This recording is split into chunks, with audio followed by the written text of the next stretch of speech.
didn't you open your show last night with The Americans of Cunts?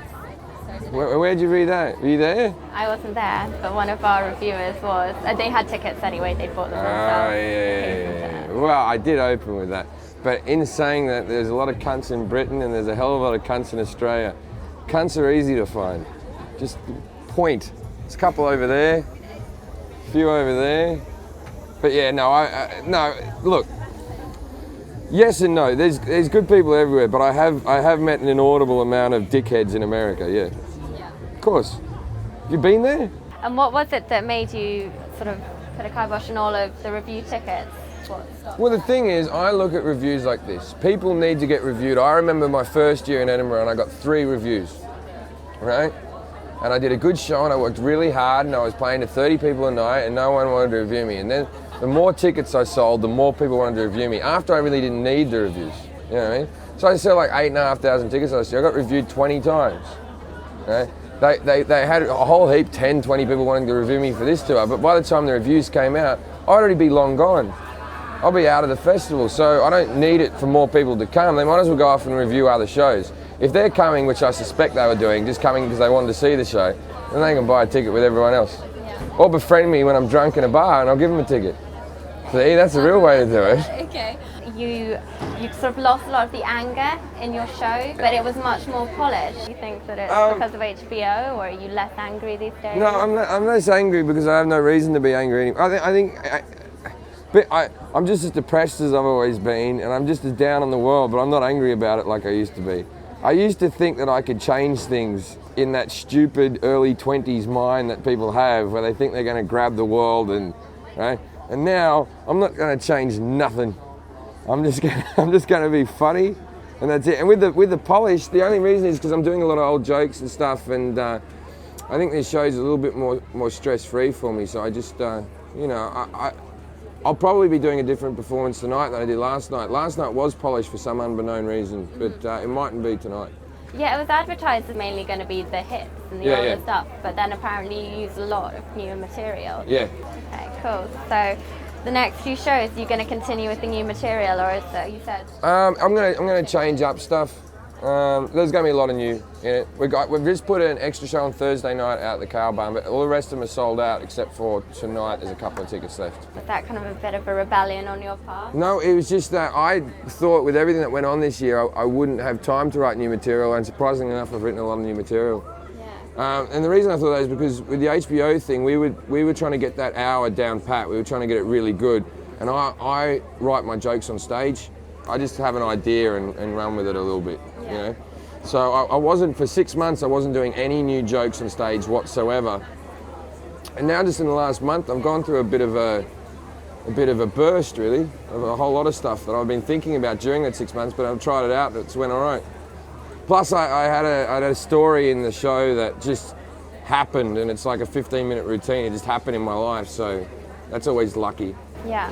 Because I read that you say that, you know, things like with your cancer and when a woman who you thought you were going to marry dumped you, your thought was, I'm sure it probably wasn't your first thought, but your thought was that, great, you have 10 minutes. I got something, yeah. Yeah. Do you feel that, you know, everyone says that it can be like therapy, but do you ever feel like you're giving a bit too much, do you think? No, well, I've already given so much of intimate details about, not just me, but about my family and all that type of stuff, that it's really, I've gone too far now to be bothered. But sometimes I get angry if I'm on a radio show or something like that, and then they make jokes about the things I make jokes about, and I don't think I really have the right to do that. If I've put it in the public domain, then that's it. But I get a little bit precious about it sometimes. Okay. And so have you ever felt that there was anything that was just too obscene? I've written plenty of jokes that are too obscene, yeah. What holds you back? I mean, have you seen? No, just sometimes even I sort of go, I don't mind if a joke's really dirty or disgusting. I have problems if I truly believe the joke's going to really upset someone, I wouldn't do it. You know, I'm not in the business of making people feel bad. It does happen. I do have people walking out, and I do have people who get really upset, but that's not my main intention at all. And maybe when I was younger it was. Maybe there was an element of, what, you can't handle it, Yeah, you don't understand what I'm going through, and all that type of bullshit. You grow out of that. Well, most of us do. Some of us don't. Do you find on this sort of drug drink issue, do you find that you've had to kind of clean up your act just as a person over America?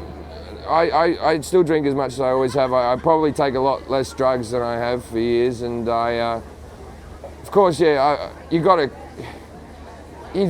old, and you can't do what you used to do, you know. I now limit it to a couple of nights a week where I could do it every day and still get up. Yesterday I was meant to have an interview with you and I was passed out and couldn't make it here in time, and that's not good. You can't be living your life that way. So no, of course you got to clean up to a certain extent. Will I ever be completely clean and sober and like one of those guys that works out every day? I don't know, hopefully. But what do people do? What do you do when you stop going out? I always find it when you go to this festival and there's certain bars that are open just for the acts late at night, like the Loft Bar over that. But it's the same 20 comics there every night. And there's lots of comics I see posters of that I don't even know they're at the festival. What do they do after their show? Do they all get together somewhere else? Do they all go and play Xbox, or what do they do? Well, if they're not trying to meet girls and get drunk, like what is there? You know, your show didn't give you that much of a buzz, did it? I don't know. That's why I can understand what Oasis get up to, but I can never understand what Coldplay got up to. After they've done, because travelling's really, but even Oasis now, they're clean and sober, aren't they? It's all Islam. And their albums have been shit. The last 3 albums have been shit. When they were wasted, it was good. There is that little bit of fear that if you might lose a bit of edge. So then there's the Brendan Burns stop drinking argument. And he made a whole career now out of being a sober guy. I don't know. That's not likely to happen anytime soon. Well, not this week. Maybe next week. Maybe maybe when I get married and have kids, I'll be like Ray Romano. Hopefully. But maybe that was Coldplay's problem, getting married and having kids. No, he was like that from Word Doc. Those boys were always like that. Does anyone remember ever seeing Chris Martin being drunk or anything? No, I just remember reading an article about when he lost his virginity at 22. 22, lost Maybe his that was virginity. his problem. 22. How much fun can you have? Why is this man writing songs about relationships and I have to listen to them?